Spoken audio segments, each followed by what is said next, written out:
bom dia, meus amados irmãos, que a graça e a paz que vem da parte do nosso Deus e chega em nós através do nosso Senhor e Salvador Jesus Cristo, o mediador, aquele que está entre nós e Deus, fazendo chegar todas as coisas para a nossa edificação espiritual e aquele que também leva as nossas petições como nosso advogado aos pés do Senhor. Que maravilha! Que todas essas bênçãos possam ser uma realidade em nossas vidas. Amados, vamos aqui para continuidade aqui a nossa lição bíblica diária. Essa semana estamos falando sobre a fé, né? A importância da fé, o poder da fé em Cristo Jesus nas nossas vidas.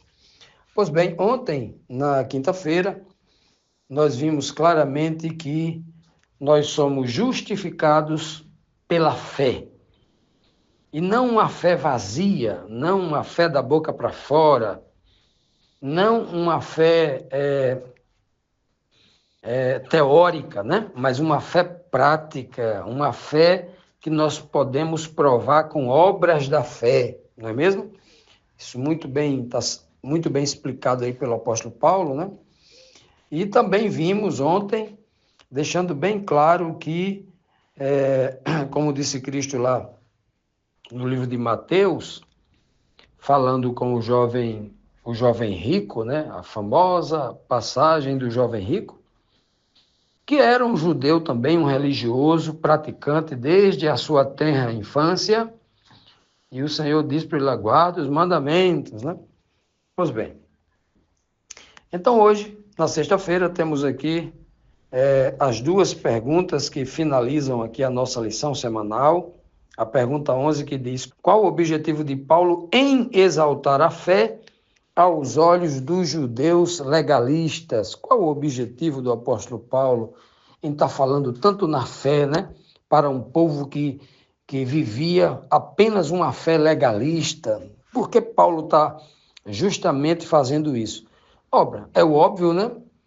Quando você vai para um extremo demais, falando só de uma coisa, é necessário que você equilibre isso falando demais da outra coisa, né? Para que essas questões se harmonizem. É por isso que Paulo está exaltando sobremaneira a questão da fé para um povo que não queria conhecer ou que evitava, né, conhecer essas questões. E dentro da igreja cristã, isso teria que ser exaltado, né, de forma poderosa para que a ameaça da religiosidade, dos costumes e das tradições não ofuscasse, né, essa boa nova. Pois bem, Romanos capítulo 4, verso 9 diz: destina-se essa felicidade apenas aos circuncisos ou também aos incircuncisos? Já dissemos que, no caso de Abraão, a fé lhe foi creditada como justiça. Então veja que, obviamente, quando Abraão é creditado como justo, né, como alguém que foi justificado, passando no teste de fé que o Senhor fez com ele, Abraão já era circuncidado, né? Já era circuncidado. Obviamente, a circuncisão foi o primeiro passo de fé de Abraão, né? Porque Abraão só fez aquilo porque acreditava num Deus, não tinha lei, não tinha nada escrito dizendo vocês têm que circuncidar, como era no tempo de Paulo, né? Os judeus tinham a lei do Antigo Testamento, da Escritura do Antigo Testamento, que nos dias de Paulo já estava vencido, né? Porque isso era um tipo que havia encontrado o antítipo, né? Que era Cristo, o original, o verdadeiro. A circuncisão era uma sombra de uma realidade espiritual que iria se cumprir na pessoa de Cristo. Então, quando Paulo diz aqui, né? Diz bem claro, olha, a felicidade, eu uso o termo que é felicidade, né? Porque a felicidade nos vem com o conhecimento de Deus, que é uma graça de Deus, né? Nós chegamos ao seu conhecimento, a conhecer a sua vontade, entender que aquilo que a gente faz que lhe agrada acaba se tornando também para o nosso agrado, para a nossa felicidade, que é o que Paulo está dizendo aqui, né? Ele diz bem claro, essa felicidade, essa coisa maravilhosa que Deus tem dado à igreja, é apenas para aqueles que foram circuncidados, para o judeu tradicional, para o judeu natural? Ou essa felicidade também é destinada aos incircuncisos? Olha, a resposta aqui é óbvia, né? A igreja de Roma estava repleta de irmãos gentios que não eram naturalmente judeus. Muitos romanos que ali estavam, né? Chamados de gregos e romanos que ali estavam, não eram judeus. E a pergunta de Paulo é muito clara. Ora, aqueles que iriam ler essa carta e entender, não, é para todos. E é óbvio, né? É óbvio que é para todos, né? Aí Paulo conclui dizendo, já dissemos, Paulo sempre chamando a atenção da gente para aquilo que ele já escreveu, né? Tudo aquilo que está escrito antes do capítulo 4, versículo 9. Porque a Bíblia toda está baseada em princípios. Aquilo que já foi dito no princípio, aquilo que foi dito antes. Então, quando estiver lendo a Bíblia, cuidado com aquilo que foi lido antes, para que lá na frente você não altere a estrutura do que o escritor já falou. Se aquilo que ele já falou antes, o que ele vai falar lá na frente, está submisso a isso que ele já falou antes. Então, tem que ter muito cuidado com isso. Tem muita gente alterando a Bíblia porque esquece sempre desse princípio. Aí Paulo diz, já dissemos, eu já falei, presta atenção, né? Que no caso de Abraão, a fé foi-lhe creditada, a fé foi dada a ele como um crédito. Por quê? Por causa da sua fé, né? E a fé de Abraão foi comprovada através da sua obediência em forma prática, em ações. Não era uma fé igual aquelas pessoas que vão para os programas de televisão, né? E quando é entrevistada por um apresentador famoso, diz, olha, seu não sei quem, eu sou uma pessoa de muita fé. O que tem? As pessoas não sabem nem o que é fé. Eu sou uma pessoa de muita fé, se referindo muitas vezes a pensamento positivo. Ou seja, na cabeça delas, fé é aquela teoria asiática do budismo, do shintoísmo ou de outras, né, influências asiáticas que as pessoas nem entendem o que é fé. O que tem de crente achando que fé é pensamento positivo, olha, eu estou aqui, pensamento positivo, vai dar tudo certo, vai dar tudo. Fé não é isso. Fé, o homem que acredita mesmo, ele obedece a Deus, mesmo que o mundo diga que aquilo não vai acontecer, mas ele tem a certeza que aquilo vai acontecer porque ele está na obediência à palavra de Deus, né? Todos os homens que foram testados na fé estavam obedecendo aquilo que Deus estava mandando eles fazer. Então, fé, né, como diz o apóstolo Paulo, né? Como está lá em Hebreus 11:1, é o firme fundamento das coisas que se esperam e o relato daquilo que não se pode ver. Continuando, amados, vamos aqui para a 12ª pergunta, que diz assim, como Paulo prova que a fé é quem leva o homem a obedecer? Olha que coisa interessante, né?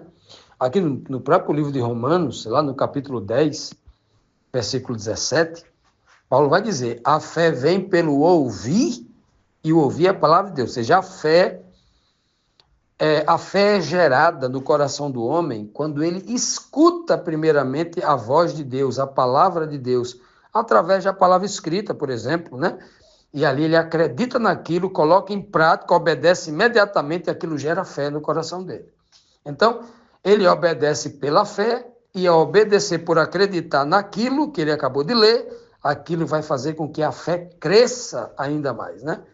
Porque a fé é um toque pequeno da minha parte acrescentada pela parte de Deus. Isso é muito importante entender, né?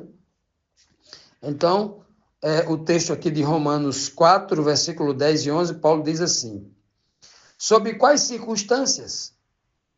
Ora, por que essa pergunta? Porque ele está continuando o que disse no versículo 9. Já dissemos que no caso de Abraão, a fé lhe foi creditada como justiça. Aí ele pergunta agora, sobre quais condições, né? Sobre quais circunstâncias, né? A fé foi creditada como justiça na vida de Abraão? É a pergunta que ele faz no início aqui do versículo 10. Ele diz assim, ó, antes ou depois de ter sido circuncidado? Não foi depois, mas antes? Assim ele recebeu a circuncisão como sinal, como selo da justiça que ele tinha fé, quando ainda não fora circuncidado. Portanto, ele é o pai de todos os que creem, sem terem sido circuncidados, a fim de que a justiça fosse creditada também a eles, aqueles que não são circuncidados, aqueles são gentios. Então, veja, na pergunta anterior, eu fiz uma questão para provocar o raciocínio de cada um, quando eu disse assim, Abraão, quando teve o grande teste de fé da sua vida, ele já estava circuncidado ou não? Aí eu disse, já estava circuncidado. No momento em que ele foi oferecer Isaac, ele já estava circuncidado, ok? Mas, o que é que Paulo está dizendo aqui? Eu disse também que a própria circuncisão na vida de Abraão foi um ato de fé. E Paulo está dizendo que quando Abraão foi chamado lá de Ur dos Caldeus, da região de Babilônia, quando o Senhor arrancou Abraão de lá, e Abraão saiu de lá, né? Abraão saiu de lá, na verdade, com suas próprias pernas. Quando eu digo arrancou, porque a graça de Deus o motivou a ele sair de lá. Quando, né, lá em Gênesis 12, né, quando diz que o Senhor pede para Abraão sair de lá, né? Sai-te, o termo sai-te, ou seja, saia você, é um termo hebraico que lê-se lech-lechar, né? O termo hebraico lech-lechar, que quer dizer assim, sai com tuas próprias pernas, sai com tua própria vontade. Eu estou pedindo, mas você tem que sair, não é porque eu estou pedindo e mandando. Você tem que sair de forma voluntária, você tem que querer. Não saia cobiçando nada, saia por convicção. E Abraão faz isso. Abraão sai de lá, né, porque acreditou na palavra de Deus, acreditou que aquele era o caminho, a única forma dele ser abençoado e ser uma bênção para o planeta todo. Né? Ele acreditou, saiu dali, e aí, antes dele ser circuncidado, ele acreditou. É o que Paulo está dizendo. A fé, na verdade, é quem fez com que Abraão tivesse a coragem de amputar um pedaço de carne do seu corpo, fazer a circuncisão. Né? E é o que Paulo está dizendo. E é esse Abraão que, antes de tudo, ele era gentil. Olha, se tem um gentil na Bíblia, é o próprio povo lá de Babilônia. Até no Apocalipse agora, aqui no tempo do fim, a grande desgraça do mundo é o povo de Babilônia. Babilônia é a igreja caída, que vai ser um sistema religioso composto por uma mãe e várias igrejas ligadas a ela, que está em plena apostasia, que será julgado por Deus, né, nos últimos dias, e ela será queimada com todos os seus... É uma cena terrível lá do Apocalipse 17 e 18, o juízo da grande Babilônia. É desta terra de Babilônia que o Senhor tira o gentil babilônico, Abraão, para transformar no seu povo. Então, por que é que o povo judeu, no tempo da igreja aqui de Roma, queria ser melhor do que todo mundo? Se eles também tinham sido um povo gentil, com base no patriarca maior de todos, que era Abraão, um gentil arrancado da região rebelde da Babilônia. Aquela região, né, de plena rebelião, lá do capítulo 6, né, capítulo 6 de Gênesis, né? Capítulo 9, desculpe, de Gênesis, quando nós temos ali a construção da Torre de Babel, Babilônia, né? Ali é a região do povo rebelde, o povo rebelde que rebelou-se contra Deus, tentando se revoltar contra Deus, porque não confiava em Deus, no seu pacto, de colocar o pacto no céu, o arco-íris, como um sinal, né? O sinal da sua aliança de que eles não acreditavam em Deus, e resolveram construir uma torre para escapar do próximo dilúvio, numa rebeldia contra a palavra de Deus, né? Então, é de lá que Abraão é tirado. Então, Abraão, ele não só é pai dos judeus, antes ele é gentil. E é o que Paulo está tentando dizer. Então, por que esse orgulho besta que o povo daquela época, porque era judeu, tinha em relação ao gentil? E agora não deve ficar só nisso, mas trazendo para os dias atuais, é importante que nós sejamos, como cristãos evangélicos, humildes ao católico, ou espírita, sei lá, um cristão, né, qualquer uma das linhas aí. Por que é que eu acho que eu sou melhor do que o outro? Eu sou católico, eu sou evangélico, eu sou protestante, eu sou melhor do que... Não. Isso não é espírito de cristão. Isso não é o espírito de Cristo. Então, a pessoa que, minha igreja é verdadeira, minha igreja é melhor do que a sua, né? E é um vício terrível, um vício mundano que assumiu na cabeça desse povo que diz que é cristão, que diz que é evangélico, que a primeira coisa que eles perguntam quando encontra uma pessoa é: qual é a tua igreja? Ora, se isso tem importância, qual é o teu testemunho? Qual é a tua relação com Cristo? Mas é uma disputa é como se fosse vários times de futebol, e o meu é melhor do que o teu, um monte de torcedor de futebol, parece, que vive nas igrejas, não conseguiram entender ainda a mensagem espiritual que a palavra traz, né? Sempre influenciado por homens, uma disputa de placa de igreja, a minha é melhor do que a tua, a minha é a verdade, tu está na mentira e tal, e não é aí por aí o caminho. Então, tudo isso está implícito nesta mensagem que Paulo está trazendo, mostrando claramente que não há nenhuma vantagem no sentido de superioridade espiritual entre o judeu e o gentil. Não há nenhuma. E essa é a grande mensagem que Paulo quer passar, obviamente, para depois ele entrar em assuntos mais profundos, relacionados à lei, à fé, à graça, ao sacrifício de Cristo, ao plano da redenção, o que Deus tem elaborado sem fazer acepção de pessoas. Então, tudo que nós estamos vendo até agora ainda são a fase preparatória que Paulo ali vai está preparando ali o ambiente espiritual da mente das pessoas para que elas possam receber algo ainda mais, uma alimentação mais sólida, mais poderosa. Paulo está sendo guiado pelo Espírito de Cristo justamente para que o povo se prepare para ouvir algo ainda mais poderoso mais na frente.